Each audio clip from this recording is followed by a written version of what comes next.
राधे राधे प्यारे भक्तों, ओम गणेशाय नमः। ओम नमः शिवाय। जय मां पार्वती। प्यारे भक्तों, हिंदू धर्म में संकट चौथ व्रत का विशेष महत्व है। संकट चौथ का व्रत विघ्नहर्ता भगवान गणेश जी को समर्पित होता है और हिंदू पंचांग के अनुसार यह व्रत हर वर्ष माघ के महीने कृष्ण पक्ष की चतुर्थी तिथि को रखा जाता है और अंग्रेजी कैलेंडर के अनुसार साल के पहले महीने यानी जनवरी के महीने में यह त्योहार मनाया जाता है। संकट चौथ व्रत को कई अन्य नामों से भी जाना जाता है। संकट चौथ को तिलकुटा चौथ, तिल चौथ, माघी चौथ, संकुष्टी चतुर्थी और लंबोदर चतुर्थी आदि नामों से भी जाना जाता है। इस व्रत को महिलाएं अपने परिवार की सुख समृद्धि और संपन्नता के लिए रखती हैं। विघ्नहर्ता भगवान गणेश की कृपा पाने के लिए भी इस व्रत को रखा जाता है। चतुर्थी तिथि भगवान गणेश जी को समर्पित होती है और संकट चौथ के दिन तिलों का विशेष महत्व होता है। इस दिन विघ्न भगवान गणेश को तिल और गुड़ का भोग लगाकर प्रसाद रूप में ग्रहण भी किया जाता है। चतुर्थी तिथि के दिन सुबह जल्दी उठकर सूर्योदय से पहले स्नान कर भगवान गणेश जी की पूजा भी की जाती है। इस दिन आपको भगवान गणेश के साथ ही भगवान शिव और माता पार्वती की पूजा भी करनी चाहिए। इस व्रत को महिलाएं निर्जला और निराहार रहकर रखती हैं।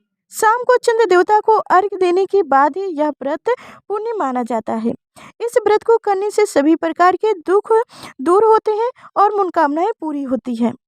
इस दिन सभी भक्तों को तिल और गुड़ का सेवन जरूर करना चाहिए, लेकिन व्रती लोगों को मूली का सेवन भूल से भी नहीं करना चाहिए।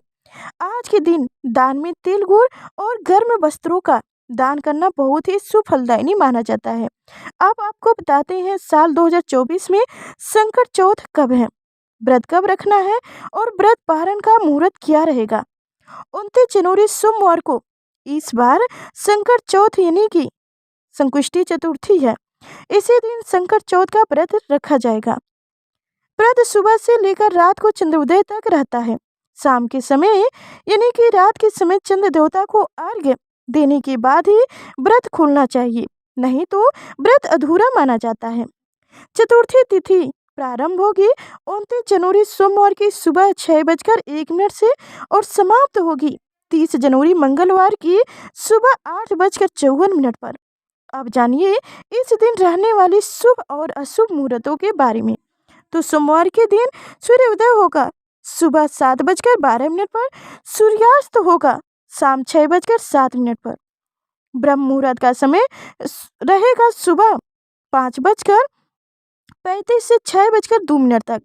अभिजीत मुहूर्त रहेगा दोपहर 12:01 से 1:01 तक। अमृत काल का समय रहेगा सुबह 11:44 से 1:32 तक।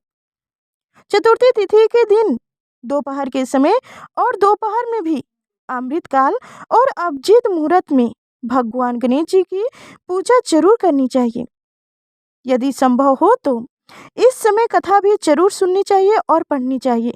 अगर आप घर से बाहर हैं, इस समय पूजा नहीं कर सकते हैं, तो आप गणेश भगवान के किसी भी मंत्र का उच्चारण मन में मानसिक जप करके भी अपनी मनोकामनाएं पूर्ति के लिए गणपति भगवान से प्रार्थना कर सकते हैं। ऐसा करने से भी आपकी मनोकामनाएं पूरी हो जाएगी और आपके जीवन में जो भी दुख है वो भी गणेश भगवान की कृपा से दूर हो जाएंगे। संकट चौथ के दिन चंद्रोदय का समय रहेगा रात्र 9:18 पर। तो रात को चंद्र देवता को अर्घ्य देने का यही समय रहेगा। इस समय के बाद से आप कभी भी अपना उपवास खोल सकते हैं। आपको राहु काल के समय भी ध्यान रखना है, जो कि सुबह 7:30 से 9 बजे तक रहेगा। और मान्यताओं के अनुसार राहु काल के समय में आपको किसी भी प्रकार का कोई भी नया काम प्रारंभ नहीं करना चाहिए। यदि आप कोई भी शुभ कार्य करते हैं तो इस समय का आपको त्याग करना चाहिए। संकट चौथ की संपूर्ण पूजा विधि और कथा के बारे में जानने के लिए आप हमारे चैनल पर आने वाली वीडियो को जरूर देखिएगा।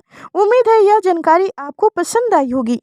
अगर जरा सी भी यह जानकारी अच्छी लगी हो तो शेयर कीजिएगा और लाइक कर चैनल को सब्सक्राइब अवश्य कर लीजिएगा और साथ में बेल आइकन की घंटी दबा दीजिएगा ताकि आगे जो मैं ऐसी जानकारी और कथा लेकर आऊँ तो सबसे पहले आप तक नोटिफिकेशन पहुँचे, जो मेरी जानकारी को आप समय से जान सकें और समय से पूजा पाठ करके व्रत की कथा सुन सकें। तो चलिए चलते हैं, फिर मिलेंगे नेक्स्ट वीडियो में। तब तक के लिए धन्यवाद।